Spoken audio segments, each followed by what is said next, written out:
ଶ୍ରୀମଦ୍ ଭାଗବତ ସପ୍ତମ ସ୍କନ୍ଧ ଅଷ୍ଟମ ଅଧ୍ୟାୟ। ନାରଦ ଉବାଚ ଏମନ୍ତେ ପ୍ରହଲ୍ଲାଦ ବାଣୀ ବାଳକେ ସାବଧାନେ ଶୁଣି ଭାଳନ୍ତି ପୁଣି ମନେ ମନ ନିନ୍ଦନ୍ତି ଗୁରୁଙ୍କ ବଚନ।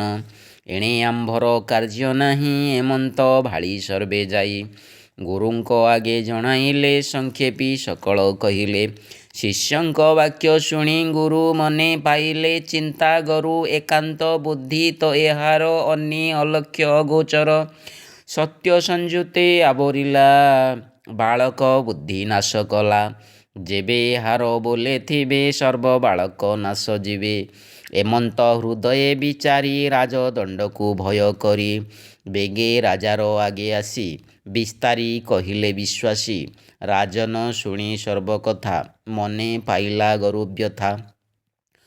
ପୁତ୍ରର ଅନ୍ୟାୟ ବଚନ ଶୁଣି ଅସୁର ଛନ ଛନ କ୍ରୋଧେ କମ୍ପଇ ତା ଶରୀର ସର୍ପ ଯେସନେ ଫୁଫୁକାର। ଅନେକ ମତେ ବିଚାରିଲା ପୁତ୍ର ମାରଣୀ ମନ ଦେଲା ଗୁରୁପୁତ୍ରଙ୍କ ବାକ୍ୟ ଶୁଣି ପ୍ରଚଣ୍ଡ କୋପେ ବୀରମଣି। ଅରୁଣ ନୟନେ ସେ ଚାହେଁ ପାପିଷ୍ଠ ପଣେ କାଳ ଭୟେ। ପ୍ରହ୍ଲାଦ ପିତାର ଅଗ୍ରତେ କର ଅଞ୍ଜଳି ଦେଇ ମାଥେ। ବିନୟ ଭାବେ ଅବନତ ସ୍ୱଭାବଶୀଳ ଶାନ୍ତ ଦାନ୍ତ। ଚରଣେ ନମସ୍କାର କଲେ ସର୍ବ ବାଳକ ସଙ୍ଗ ମେଳେ। ଏମନ୍ତେ ପୁତ୍ରକୁ ଅନାଇ ଚିତ୍ତେ ପ୍ରଚଣ୍ଡ କୋପ ବହି। ଗର୍ଜଇ ମନେ କରି ତାପ ପାଦ ପ୍ରହାରେ ଯେହ୍ନେ ସର୍ପ। ସ୍ୱଭାବେ ଦାରୁଣ ଅସୁର ଦିଶଇ ଯେହ୍ନେ ଦିବାକର। ପ୍ରଳୟାନଳ କୋପ ବହି ବୋଲଇ ପୁତ୍ର ମୁଖ ଚାହିଁ ହିରଣ୍ୟକଶିପୁ ବାଚ। ଆରେ ଦୁର୍ବୃତ୍ତ ମନ୍ଦ ବୁଦ୍ଧି ଅଧମ ଦୁଷ୍ଟ କୁଳ ଭେଦି ମୋହର କୋପେ ତିନି ପୁର ଭୟେ କମ୍ପନ୍ତି ଥରହର। ତ୍ରାସେ କମ୍ପନ୍ତି ଦିଗପାଳେ ନକ୍ଷତ୍ରେ ଗଗନ ମଣ୍ଡଳେ। ନିର୍ଭୟ ଚିତ୍ତେ ମୂଢ଼ପଣେ ମୋ ଆଜ୍ଞା ଭାଙ୍ଗି ଅପ୍ରମାଣେ। କୁପୁତ୍ର ମୋର କୁଳାଙ୍ଗାର ଆଜି ପେଶିବି ଯମପୁର। କାହାର ବୋଲେ ଦୁଷ୍ଟପଣେ ମୋ ଆଜ୍ଞା ଭାଙ୍ଗୁ କି କାରଣେ। ପ୍ରହ୍ଲାଦ ଉବାଚ ଶୁଣ ପିୟର ମୋର ବାଣୀ ତୁଜେ ତ୍ରୈଲୋକ୍ये ବୀରମଣି। ଏକଥା ଅନୁଚିତ ତୋର କହଇ ଶୁଣ ନୃପବର। ଯେଉଁ ପ୍ରଭୁର ବଳେ ମୁହିଁ ଜୀବକୁ ସମାନ ମଣଇ। ତୋର ମୋହର ଆଦି କରି ଅପରେ ଯେତେ ଦେହଧାରୀ। ଜଗତେ ମହାବଳୀ ଯେତେ ସ୍ଥାବର ଜଙ୍ଗମ ସହିତେ। ବ୍ରହ୍ମାଦି ଯେତେ ସୁରଦେବା ଯାର ଚରଣେ କରେ ସେବା। ଯେ ହରି କାଳ କର୍ମ ରୂପୀ ଜଗଦୀଶ୍ୱର ବିଶ୍ୱବ୍ୟାପୀ। ପ୍ରାଣୀଙ୍କ ବଳ ପ୍ରାଣ ସେହି ବାହ୍ୟ ଅନ୍ତରେ ଶୁଦ୍ଧ ଦେହି। ଇନ୍ଦ୍ର ଦେବତା ଇନ୍ଦ୍ରିୟଣ ଇନ୍ଦ୍ରିୟ ବିଷୟ କାରଣ। ସେ ବିଷ୍ଣୁ ସଂସାର ସର୍ଜଇ ତ୍ରିଗୁଣ ମାୟା ସଙ୍ଗେ ଲଇ। ଭୁଞ୍ଜଇ ଅଶେଷ ଶରୀରେ କ୍ରୀଡ଼ାର ଅନ୍ତେ ଅନ୍ତ କରେ। ହେତାତ ଜାଣି ତାଙ୍କୁ ସ୍ମର ଅସୁର ଭାବ ଦୂର କର। ଆତ୍ମାକୁ ଆତ୍ମଜ୍ଞାନେ ରଖ ସକଳ ଘଟେ ସମ ଦେଖ। ଯେ ଭାବେ ରିପୁ ମିତ୍ର ନାହିଁ ସେ ଭାବେ ରହ ମନ ଧ୍ୟାଇ। ମିତ୍ର ଉଦାସ ଶତ୍ରୁପଣେ ମନହୁଁ ଅନ୍ୟ ନାହିଁ ଜାଣେ। ଏ ଭାବେ ଚିନ୍ତି ହୁଅ ସ୍ଥିର କୃଷ୍ଣ ସନ୍ତୋଷେ କର୍ମ କର। ତୁଜେ ବୋଲାଉ ବୀରମଣି ଏତିନି ଭୁବନେ କାରେଣୀ। ଏତିନି ଭୁବନ ଆବୋରି ଭୁଞ୍ଜୁ ତୁ ଅକଣ୍ଟକ ଶିରି। ମନେ ବିଚାର କରୁ ତୁହି ସଂସାରେ ରିପୁ ମୋର ନାହିଁ। ଭୋତାତ ଦୋଷ କର ତ୍ରାହି କହିବି ଶୁଣ ମନ ଦେଇ। ବ୍ରହ୍ମାଣ୍ଡେ ଯେତେ ଗୁଣ ଅଛି ସେ ଗୁଣ ପିଣ୍ଡ ମଧ୍ୟ ଲକ୍ଷୀ। ଯେ ଷଡ଼ ରିପୁ କାମ ଆଦି ହୃଦୟ ମଧ୍ୟ ଛନ୍ତି ଭେଦି। ମନକୁ କରି ସେନାପତି ଆତ୍ମାର ସମ୍ପଦ ଲୁଟନ୍ତି। ଏ ଦଶ ଇନ୍ଦ୍ରି ଦିଗପାଳେ ଆତ୍ମାକୁ ନାଶନ୍ତି ସମୂଳେ। ଏହାଙ୍କୁ ଦେହେ ନ ନିବାରୁ ମୁଁ ବୀର ବୋଲି ଗର୍ବ କରୁ। ଏହାକୁ ଜିଣିବୁ ଯେମନ୍ତେ ଏବେ ହୋ ଦୃଢ଼ କର ଚିତ୍ତେ। ନାରଦ ଉବାଚ ଏମନ୍ତେ ପ୍ରହଲ୍ଲାଦ ବାଣୀ ଅସୁର ଦେହ କମ୍ପେ ଶୁଣି। ବୋଲଇ ପୁତ୍ର ମୁଖ ଚାହିଁ ନିଶ୍ଚେ ମରିବୁ ଆଜ ତୁହି। ଅଧିକ ଯେତେ କଥା କହୁ ତୁ ଏ ଅସୁର ଜନ୍ମ ନହୁ। ମୃତ୍ୟୁ ଯାହାର ସନ୍ନିଧାନ ମନୁ ହରଇ ତାର ଜ୍ଞାନ। ଆତ୍ମାର ଗତି ନ ପ୍ରମାଣୀ ବାଳୁତ ଭାବେ କହୁ ବାଣୀ। ଜୀବନ୍ତେ ଭାଗ୍ୟ ନାହିଁ ତୋର ବଚନ କହୁ ଅଗୋଚର। ଏତିନି ପୁରେ ମୁଁ ଈଶ୍ୱର ମୋତହୁଁ କେବା ଅଛି ଆର। କାହାର ବୋଲେ ତୁ ପାମର ମୋ ବାକ୍ये ଅବଜ୍ଞା ତୋହର ସ୍ଥାବର ଜଙ୍ଗମ ସହିତେ ମୁହିଁ ପାଳଇଏ ଜଗତେ ମୋତହୁଁ ଯେବେ ଅଛି ଭିନ୍ନେ ଈଶ୍ୱର ଏତିନି ଭୁବନେ ତୁଜେ ବୋଲୋ ମୋ ପ୍ରଭୁ ହରି ଦୃଶ୍ୟେ ଅଦୃଶ୍ୟେ ଛନ୍ତି ପୁରୀ ଆଜ ତୁ ମୋହର ସମକ୍ଷେ ହରିଙ୍କୁ ଦେଖାଅ ପ୍ରତ୍ୟକ୍ଷେ ସେ ଯେବେ ସର୍ବବ୍ୟାପୀ ଥାଇ ଏ ସ୍ତମ୍ଭେ କିମ୍ପା ନଦିଶଇ ତୁ ଯେବେ ବୋଲୁ ମୋର ସଖା ପ୍ରତ୍ୟକ୍ଷେ ସ୍ତମ୍ଭ ମଧ୍ୟ ଦେଖା ଆଜ ଛେଦିବି ତୋର ଶିର ଆସି ରଖୁ ତୋ ଚକ୍ରଧର ଏମନ୍ତେ ପିତାର ବଚନେ ପ୍ରହ୍ଲାଦ ଭୟ କଲା ମନେ ବାଳକ କୃଷ୍ଣର ବିଶ୍ୱାସେ ଚଞ୍ଚଳେ ଚାହିଁ ଦଶ ଦିଶେ ଦେଖିଲା ସ୍ତମ୍ଭ ମଧ୍ୟ ହରି ଶଙ୍ଖ କମଳ ଚକ୍ରଧାରୀ ଉଦ୍ଦଣ୍ଡ ଗଦା ଶୋହେ କରେ ପ୍ରକାଶ ସ୍ତମ୍ଭର ଭିତରେ ବୋଲଇ ପିତା ମୁଖ ଚାହିଁ କପାଳେ ବେନି କର ଦେଇ ଭୋତାତ ସ୍ତମ୍ଭ ମଧ୍ୟ ହରି ଦେଖ ପ୍ରତ୍ୟକ୍ଷେ ଛନ୍ତି ପୁରୀ ଏମନ୍ତେ ପୁତ୍ର ମୁଖୁ ଶୁଣି କୋପେ ଅସୁର ନୃପମଣି ଡେଇଁ ଉଠିଲା ଶିର ଝୁଣି ଖଡ଼ଗ କରେ ବୀରମଣି ପୁତ୍ରକୁ ଚାହିଁ କୋପ ଦୃଷ୍ଟି ଓଷ୍ଠେ ଚାପିଣ ଦନ୍ତ ପାଟି ତୀକ୍ଷ୍ଣ ଖଡ଼ଗ ଧରି କରେ ଅସୁର ଉଠି କୋପ ଭରେ ସ୍ତମ୍ଭକୁ ଚାହିଁ କୋପ ଦୃଷ୍ଟି ପ୍ରହାର କଲା ପାଦମୁଷ୍ଟି ତକ୍ଷଣେ ଘୋର ନାଦ କରି ସ୍ତମ୍ଭ ଭିତରେ ନରହରି ଅତି ଭୀଷଣ ଘୋର ନାଦେ ବ୍ରହ୍ମାଣ୍ଡ ପୁରିଲା ଶବଦେ ବ୍ରହ୍ମାଦି ଭୁବନ ପାଳକେ ଭୟେ କମ୍ପିଲେ ଏକେ ଏକେ ଶବଦ ଶୁଭେ ଘଡ଼ଘଡ଼ି ବ୍ରହ୍ମାଣ୍ଡ ପଡ଼ିଲା କି ଝଡ଼ି ଅଦ୍ଭୁତ ଘୋର ନାଦ ଶୁଣି କୋପେ ଧାଇଁଲା ଖଡ଼ଗ ଘେନି ଦେଖି କମ୍ପିଲେ ଦିଗପାଳ ଧଇଲା ପ୍ରହ୍ଲାଦ ବାଳ ଦେଖିଲା ସ୍ତମ୍ଭେ କେହି ନାହିଁ ବୋଲଇ ପୁତ୍ର ମୁଖ ଚାହିଁ ଆଜ ପେଶିବି ଯମପୁର ଦେଖା ତୁ ସ୍ତମ୍ଭେ ଚକ୍ରଧର ସେ ପ୍ରଭୁ ଭକତ ବତ୍ସଳ ଦେଖିଲେ ଭୃତ୍ୟର ବିକଳ ଯେ ହରି ସର୍ବଭୂତେ ପୁରୀ ଭକ୍ତ ବଚନ ସତ୍ୟ କରି ସ୍ତମ୍ଭର ମଧ୍ୟେ ଦଇ ତାରି ନର କେଶରୀ ରୂପ ଧରି ଅଦ୍ଭୁତ ରୂପ ଦେବରାଏ ଶୋହେ ମନୁଷ୍ୟ ପଶୁକାଏ ଅଦ୍ଭୁତ ରୂପ ଭୟଙ୍କର ଦେଖି ବିଚାରଇ ଅସୁର ଏ ରୂପ ଦେଖିଲା ତ ନାହିଁ ସ୍ତମ୍ଭେ ପ୍ରକାଶିଲା କାହିଁ ଦଗ୍ଧ ସୁବର୍ଣ୍ଣ ପ୍ରାୟ ବର୍ଣ୍ଣ କର୍କଶ ପିଙ୍ଗଳ ଲୋଚନ ସ୍ଫୁରିତ କେଶର କମ୍ପନେ ଜଳ ଦେ ଉଡ଼ିଲେ ଗଗନେ ବିସ୍ତାର ତୁଣ୍ଡ ବେନି କଳେ ଜିହ୍ୱା ବୁଲାନ୍ତି ଅନ୍ତରାଳେ ବିକଟ ଦନ୍ତ ବେନି ପାଟି ନିଷ୍ଠୁର ଚଞ୍ଚଳ ଭ୍ରୁକୁଟି ଊର୍ଦ୍ଧ୍ୱେ ଚଳଇ କର୍ଣ୍ଣ ଦୁଇ ଗିରି ଗୁହାର ପ୍ରାୟ ହୋଇ ନାସିକା ରନ୍ଧ୍ର ଅନ୍ଧକାର ବିସ୍ତାର ହନୁ ମହାଘୋର ଅଦୀର୍ଘ ସ୍ଥୂଳ ଗ୍ରୀବାଦେଶ ଶରୀର ସ୍ପରଶେ ଆକାଶ ବିସ୍ତାର ବକ୍ଷସ୍ଥଳ ସାଜେ କ୍ଷୀଣ ଉଦର ଯେ ବିରାଜେ ଚନ୍ଦ୍ର ଗୌର ତନୁ ରୁହେ ବିଶ୍ୱ ପୁରତି ବିଶ୍ୱଦେହେ କର ଚରଣ ନଖାୟୁଧ ତା ଦେଖି କମ୍ପିଲେ ବିବୁଧ ଅସୁର ପଳାଇଲେ ତ୍ରାସେ ଭୟେ ଲୁଚିଲେ ଦଶ ଦିଶେ ଏମନ୍ତ ରୂପ ଦେଖି ଆଗେ ଦାନବ ପତି ମହାରାଗେ ଗଦା ବୁଲାଇ ଅତି ଖରେ ଧାଇଁଲା ନୃସିଂହ ଉପରେ ଘୋର ଶବଦେ ମହାବୀର ଦେଖି କମ୍ପିଲେ ସୁର ନର ଯେ ହରି ମାୟାବୀଙ୍କ ବର ତା କାହିଁ ଜାଣିବ ଅସୁର ଧାମଇ ଗଦା ତୋଳି ହସ୍ତେ ଅଗ୍ନିକି ପତଙ୍ଗ ଯେମନ୍ତେ ଗଦା ଉଞ୍ଚାଇ ମହାବୀର ପିଟିଲା ନୃସିଂହ ଉପର ପୁଣି ପ୍ରହାରେ ବାମ ଦକ୍ଷେ ଦେବେ ଦେଖନ୍ତି ଅନ୍ତରିକ୍ଷେ ଅତି ବିକ୍ରମ ତେଜ ଦେଖି ନୃସିଂହ ଉନ୍ମିଳେ ନିରେଖି କର ପ୍ରସାରୀ ନରହରି ତକ୍ଷଣେ ଅସୁରକୁ ଧରି ଗଦାଏ ଅଛି ତାର ହସ୍ତେ ସର୍ପକୁ ଗରୁଡ଼ ଯେମନ୍ତେ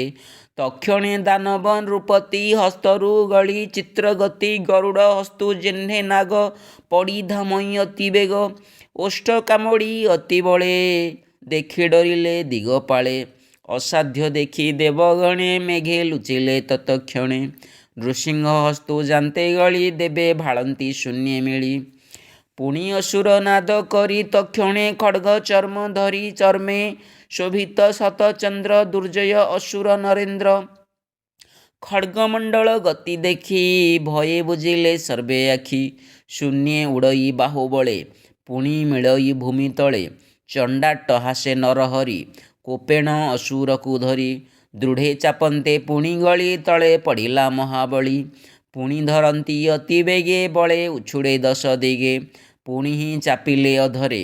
ମୂଷିକେ ଜହ୍ନେ ସର୍ପ ଧରେ। ସ୍ୱଭାବେ ଦୁର୍ଜୟ ଅସୁର। ବଜ୍ରହୁଁ କଠିନ ଶରୀର। ନୃସିଂହ ହିରଣ୍ୟର ଯୁଦ୍ଧ ଗଗନେ ଦେଖନ୍ତି ବିବୁଧ। ସଂକ୍ଷେପୀ କହିବଇଁ କେତେ ପୁରାଣ ମତେ ଭିନ୍ନ ଯେତେ। ଉରୁ ଉପରେ ନର ହରି ଉତ୍ତାନ କରି ତାକୁ ଧରି। ବାମ ଦକ୍ଷିଣ ବେନି କରେ ଲୀଳା ମାତ୍ରକେ ନଖାଙ୍କୁରେ। ରୋଷେ ହୁଙ୍କାର ନାଦ କରି ହୃଦୟ କମଳ ବିଦାରି। ଦେବେ ଦେଖନ୍ତି ଥାଇ ଶୂନ୍ୟେ ସର୍ପକୁ ଗରୁଡ଼ ଯେସନେ। ଅସୁର ହୃଦୟ ରୁଧିରେ ତିନ୍ତିଲା ଲଲାଟ କେଶରେ। ସିଂହ ଯେସନେ ଗଜ ମୁଣ୍ଡେ ବସି ବିଦାରେ ଧରି ତୁଣ୍ଡେ। ଅସୁର ହୃଦୟ କମଳ ବିଦାରି ଅନ୍ତ କଲେ ମାଳ। କୋପେ ଚାହାନ୍ତେ ଦଶ ଦିଶେ ଦୈତ୍ୟେ ମିଳିଲେ ଆସି ପାଶେ। ନାନା ଆୟୁଧ ଧରି କରେ ପିଟିଲେ ନୃସିଂହ ଉପରେ। ତାହାଙ୍କୁ ଧରି ତତକ୍ଷଣେ ନଖେ ବିଦାରିଲେ ଆପଣେ। ସହସ୍ର ସହସ୍ର ଅସୁର ସମରେ ଗଲେ ଯମପୁର। ଅସୁର ବଳ ରଣେ ମାରି କୋପେ ଧାଇଁଲେ ନରହରି। କଟା କମ୍ପନ ଘୋର ବାତେ ମେଘେ ଉଡ଼ିଲେ ଶୂନ୍ୟ ପଥେ। ଶବଦ ଶୁଭେ ଘଡ଼ଘଡ଼ି ଗଗନ ମାର୍ଗେ ପଡ଼େ ହୁରି। ଗ୍ରହ ନକ୍ଷତ୍ର ମାଳ ମାଳ ସ୍ୱର୍ଗୁ ପଡ଼ିଲେ ମହିତଳ। ଊର୍ଦ୍ଧ୍ୱେ ଚାହାନ୍ତେ କୋପାନଳେ ଦେଖି ଡରିଲେ ଦିଗପାଳେ। ନିଶ୍ୱାସ ବାତେ ସିନ୍ଧୁ ଜଳ ଉଲ୍ଲୋଳ ଲହରୀ ସଙ୍କୁଳ। ଦେବେ ଗଗନୁ ଗଲେ ତ୍ରାସେ ଗଜେ ଉଡ଼ିଲେ ଅଷ୍ଟଦିଶେ। ଶ୍ୱାସ ପବନ ଘାତ ବଳେ ବିମାନେ ଆକାଶ ମଣ୍ଡଳେ। ଉଡ଼ିଲେ ସ୍ଥାନ ଭ୍ରଷ୍ଟ ହୋଇ ପାଦ ବିଘାତେ କମ୍ପେ ମହି। ନୃସିଂହ ଶରୀର ପବନେ ପର୍ବତେ ଉଡ଼ିଲେ ଗଗନେ। ଦିଶ ଆକାଶ ତେଜ ନାଶେ ଧୂମ ଯେ ପ୍ରକାଶେ ଆକାଶେ। ଦିଗ ଅଦୃଶ୍ୟ ଧୂମାକୁଳେ ନିଶ୍ୱାସ ପବନ ନ ଚଳେ। ଏମନ୍ତେ ଅସୁର ସଂହାରି ସଭାର ମଧ୍ୟେ ବିଜେ କରି। ବସିଲେ ଅସୁର ଆସନେ ଯେହୁ ପୂଜିତ ତ୍ରିଭୁବନେ। ଦେଖି ଅସୁର ପଳାଇଲେ ଯେ ଅବା ଅବଶେଷ ଥିଲେ। ଶସ୍ତ୍ର ଧରନ୍ତା ନାହିଁ କେହି ଭାଜିଲେ ଚଉଦିଗେ ଚାହିଁ। ହିରଣ୍ୟକଶିପୁ ଅସୁର ତ୍ରୈଲୋକ୍ୟ କଲା ସେହୁ ଜୁର।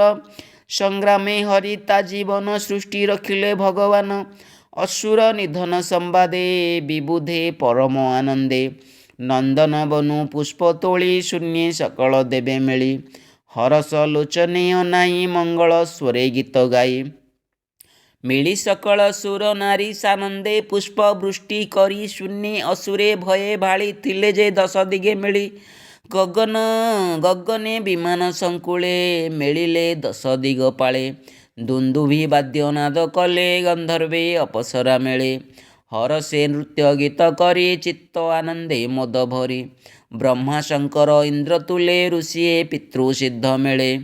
ଉରଗ ବିଦ୍ୟାଧର ଗଣ ମନୁଏ ପ୍ରଜାପତି ପୁଣ। ମିଳିଲେ ଗୁହ୍ୟକ ଚାରଣ ଯକ୍ଷ କିମ୍ପୁରୁଷ ଏମାନ। ଆବର ବେତାଳ କିନ୍ନର ଏ ଆଦି ଅଶେଷ ଅମର। ମିଳିଲେ ବିଷ୍ଣୁ ପାରିଷଦ ସନକ ସୁନନ୍ଦ କୁମୁଦ। କର ଅଞ୍ଜଳି ଶିରେ ଦେଇ ମିଳିଲେ ବିଷ୍ଣୁ ପାଶେ ଯାଇ। ପ୍ରଚଣ୍ଡ ତେଜ ମହାଘୋର ଭୟେ ରହିଲେ କିଛି ଦୂର। ରହିଲେ ସ୍ତମ୍ଭୀଭୂତ ହୋଇ ସମୀପେ ନ ପାରିଲେ ଯାଇ। ଭୟେ ଶଙ୍କିତ ଦିଗପାଳେ ସ୍ତୁତି କରନ୍ତି ପାଦମୂଳେ।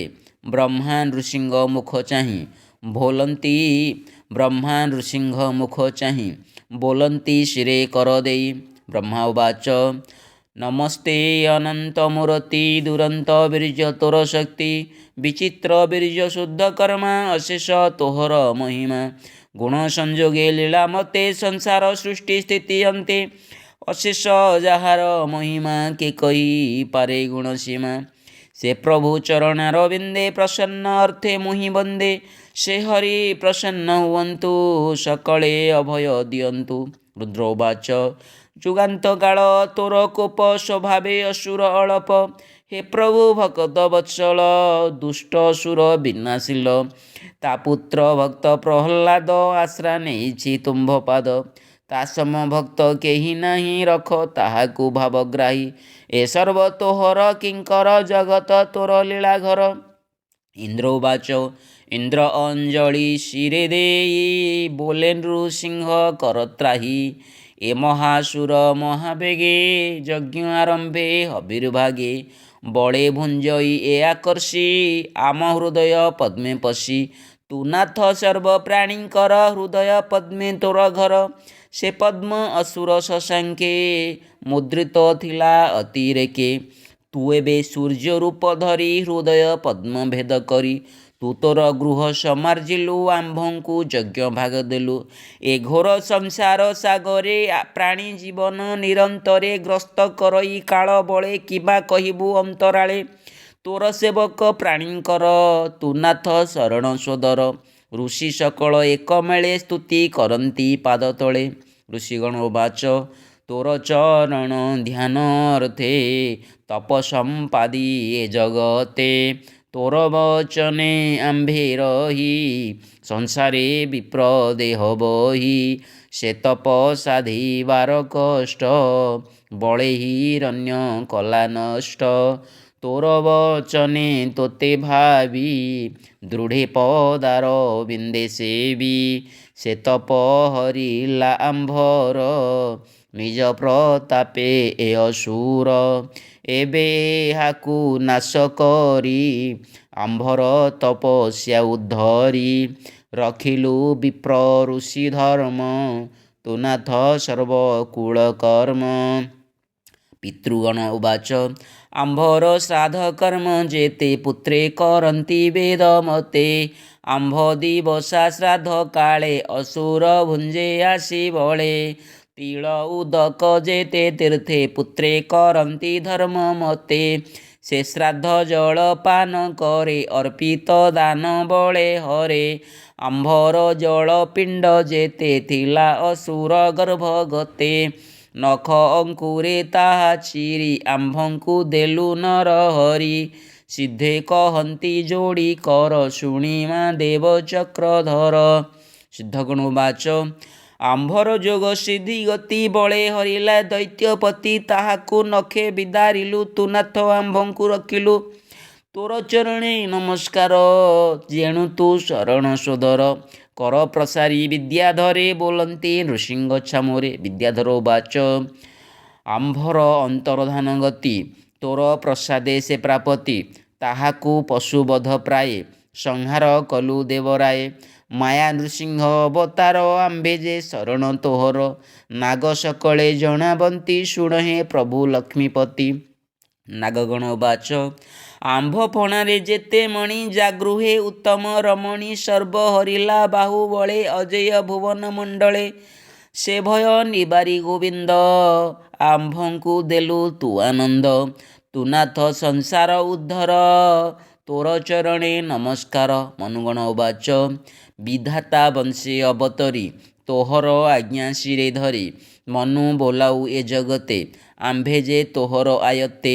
ଧର୍ମେ ସଂସାର ଜନ ପାଳୁ ତୁ ନାଥ ପରମ ଦୟାଳୁ। ତୋର କିଙ୍କର ଆମ୍ଭ ଦେହ କିବା କରିବୁ ଆଜ୍ଞା ଦିଅ। ପ୍ରଜାପତି ଏ ସ୍ତୁତି କରି ବୋଲନ୍ତି ଶୁଣ ନରହରି। ପ୍ରଜାପତି ଗଣ ବାଚ ତୋ ପ୍ରଜା ସୃଷ୍ଟିର ପାଳନେ ଆମ୍ଭଙ୍କୁ ସୃଜି ବିଦ୍ୟମାନେ। ରଖିଲୁ ପ୍ରଜାପାଳ କରି ଆମ୍ଭେ ତୋ ଆଜ୍ଞା ଶିରେ ଧରି। ସୃଷ୍ଟି ପାଳନ କରୁ ଭଲେ ମାନବ ପ୍ରଜାପତି ତୁଲେ। ଅସୁର ଭୟ ଚିତ୍ତେ ବହି ସ୍ଥାନେ ନ ପାରୁ ଆମ୍ଭେ ରହି। ସେ ବୀର ତୋର ନଖ ଘାତେ ମରି ପଡ଼ିଛି ଭୂମି ଗତେ। ତୁ ସତ୍ୱ ମୂର୍ତ୍ତି ଦାମୋଦର ଏ ତୋ ନୃସିଂହ ଅବତାର। ଜଗତ ମଙ୍ଗଳ ବିଧାନ ସଂସାର ରଖ ଭଗବାନ। ଗନ୍ଧର୍ବେ ନୃସିଂହ ଚରଣେ କହନ୍ତି ଭକ୍ତି ଅନୁମାନେ। ଗନ୍ଧର୍ବଗଣ ବାଚ ଭୋନାଥ ତୋହର ବଚନେ ନିତ୍ୟେ ଦେବଙ୍କ ସନ୍ନିଧାନେ। ନୃତ୍ୟ ଖଟଣି ଗୀତ ସ୍ୱରେ ଖଟୁ ଯେ ଥିଲୁ ନିରନ୍ତରେ। ଏବେ ତାଣ୍ଡବେ ଦୈତ୍ୟ ପାଶେ ନିରତେ ଖଟୁ ଅବକାଶେ। ଭୟ ନ ପାରୁ ସ୍ଥାନେ ରହି ତାହାର ଆଜ୍ଞା ଶିରେ ବହି। ଉତ୍ପଥଗାମୀ ଜନଙ୍କର କେବେହେଁ ନାହିଁ ସୁଖସାର। ତୋହର ଚରଣ ପ୍ରସାଦେ ଆମ୍ଭେ ବର୍ତ୍ତିଲୁ ଅପ୍ରମାଦେ। ଚାରଣେ ମିଳିଣ ଜଣାନ୍ତି ଶୁଣହେ ପ୍ରଭୁ ଶ୍ରୀପତି। ଚାରଣଗଣ ବାଚ ଭୋହରି ଚରଣ ତୋହର ଚତୁର ବର୍ଗ ସୁଖକର। ସଂସାର ନିବୃତ୍ତି କାରଣ ଭୋନାଥ ତୋହର ଚରଣ। ସେ ପାଦ ସେବା ଆମ୍ଭେ ଛାଡ଼ି ଅସୁର ଘରେ ବନ୍ଦୀ ପଡ଼ି। ସେ ଘୋର ଦୁଃଖ ଏବେ ଗଲା ଯେଣୁ ଅସୁର ବୀର ମଲା। ଯକ୍ଷ ସକଳେ ମନ ସ୍ଥିରେ କହନ୍ତି ନୃସିଂହ ଛାମୁରେ। ଯକ୍ଷଗଣ ଉବାଚ ସେବକ ଲୋକ ଆମ୍ଭେ ତୋର ନିରତେ ଚରଣେ କିଙ୍କର। ଅନେକ ପୁଣ୍ୟ ସାଧି ପୂର୍ବେ ତୋର ଚରଣ ଶମ୍ଭୁ ହେବୁ ଆମ୍ଭେ। ଆମ୍ଭକୁ ଦିତିସୁତ ନେଇ ବାହନ କରେ ଦୁଃଖ ଦେଇ। ସେ ଦୈତ୍ୟ ଜନ ପରିତାପେ ପ୍ରାଣ ଛାଡ଼ିଲା ତୋର କୋପେ। କହନ୍ତି କିଂ ପୁରୁଷ ମାନ ଶୁଣିମା ପ୍ରଭୁ ଭଗବାନ। କିଂ ପୁରୁଷ ବାଚ ତୁ ମହାପୁରୁଷ ଈଶ୍ୱର ଆମ୍ଭେ କିଙ୍କର ଗଣ ତୋର। କୁତ୍ସିତ ପୁରୁଷ ଏ ନଷ୍ଟ ସାଧୁ ବର୍ଜିତ ମହାଦୁଷ୍ଟ। ଅନ୍ୟାୟ କର୍ମ ଆଚରିଲା ତୋର ପ୍ରତାପେ ନାଶ ଗଲା। ବୈତାଳିକ ଗଣ ଉବାଚ ଆମ୍ଭେ ସାଧୁଙ୍କ ସଭା ମଧ୍ୟ ଯଜ୍ଞ ଆରମ୍ଭ ପରିବନ୍ଧେ। ତୋର ନିର୍ମଳ ଯଶ ଗାଇ ସତ୍କାର ପୂଜା ଧର୍ମ ପାଇ। ଆନନ୍ଦେ ଭୁଞ୍ଜୁ ସାଧୁ ମେଳେ ଏ ମହାସୁର ତାର ବଳେ। ଆନନ୍ଦେ ଭୁଞ୍ଜୁ ସାଧୁ ମେଳେ ଏ ମହାସୁର ତାହା ବଳେ। ତୋହର ଯଶ ନାଶ କଲା ଆମ୍ଭଙ୍କୁ ମହା ଦୁଃଖ ଦେଲା। ଏ ଆମ୍ଭ ଦେହେ ବ୍ୟାଧି ଥିଲା ତୋ ଉଗ୍ର ତେଜେ ନାଶ ଗଲା। କିନ୍ନର ଗଣ ହରି ଚାହିଁ ବୋଲନ୍ତି ଶିରେ କର ଦେଇ। କିନ୍ନର ଗଣ ଉବାଚ ତୋର କିଙ୍କର ଗଣ ଆମ୍ଭେ ତୋ ଅନୁଗ୍ରହେ ଥାଉ ଦମ୍ଭେ। ଦିତି ସୁଧ ମହାନଷ୍ଟ ଆମ୍ଭଙ୍କୁ ଦେଲା ଅତି କଷ୍ଟ। ଏବେ ଅସୁର ନାଶ କଲୁ ଆମ୍ଭର ମାନ ଉଦ୍ଧାରିଲୁ। ତୁ ନାଥ ଦେବଙ୍କର ଦେବ ଆମ୍ଭର ମଙ୍ଗଳ ବିଭବ। ଶ୍ରୀ ବିଷ୍ଣୁ ପାରିଷଦ ଗଣ ବୋଲନ୍ତି ଦେବ ଦେବ ଶୁଣ। ବିଷ୍ଣୁ ପାରିଷଦ ଗଣ ଉବାଚ ଭୋ ନାଥ ଏ ରୂପ ତୋହର ଅଦ୍ଭୁତ ମହାଭୟଙ୍କର। ନୟନେ ଦେଖି ସର୍ବଜନେ ଭୟେ କମ୍ପିଲେ ତ୍ରିଭୁବନେ। ତାହାଙ୍କ କର୍ମ ଦାତା ତୁହି ଆମ୍ଭଙ୍କୁ କଲୁ ନାଥ ତ୍ରାହି। ଯେଣୁ ଶୁଣିଲୁ ମହାସୁର ଆମ୍ଭଙ୍କୁ ଅନୁଗ୍ରହ କର। କହେ ନାରଦ ମହାଋଷି ଶୁଣ ପାଣ୍ଡବ ସମବଂଶୀ। ଏମନ୍ତେ ନୃସିଂହ ସମ୍ମୁଖେ ସ୍ତୁତି ବଚନେ ଏକେ ଏକେ। କହି କରାଇ ତୋଷ ମନ ଏବେ ହୋ ସାଧୁ ଜନେ ଶୁଣ। ନାରଦ ଯୁଧିଷ୍ଠିର ଆଗେ ଯାହା କହିଲେ ଅନୁରାଗେ। ସୁଜନେ ଜନେ ଏହା ଶୁଣି ତରିବେ ଭବ ତରଙ୍ଗିଣୀ। ଅଦ୍ଭୁତ ନୃସିଂହ ଚରିତ କହିଲା ଦାସ ଜଗନ୍ନାଥ। ଇତି ଶ୍ରୀମଦ୍ଭାଗବତେ ମହାପୁରାଣେ ପାରମହଂସ୍ୟାଂ ସଂହିତାୟାଂ ସପ୍ତମ ସ୍କନ୍ଧେ ପ୍ରହ୍ଲାଦାनुचरिते दैत्यराज वधे नृसिंहस्तवो नामाष्टमोऽध्याय। हरे कृष्ण कृष्ण कृष्ण हरे हरे। हरे राम राम राम हरे हरे। हरि बोलो।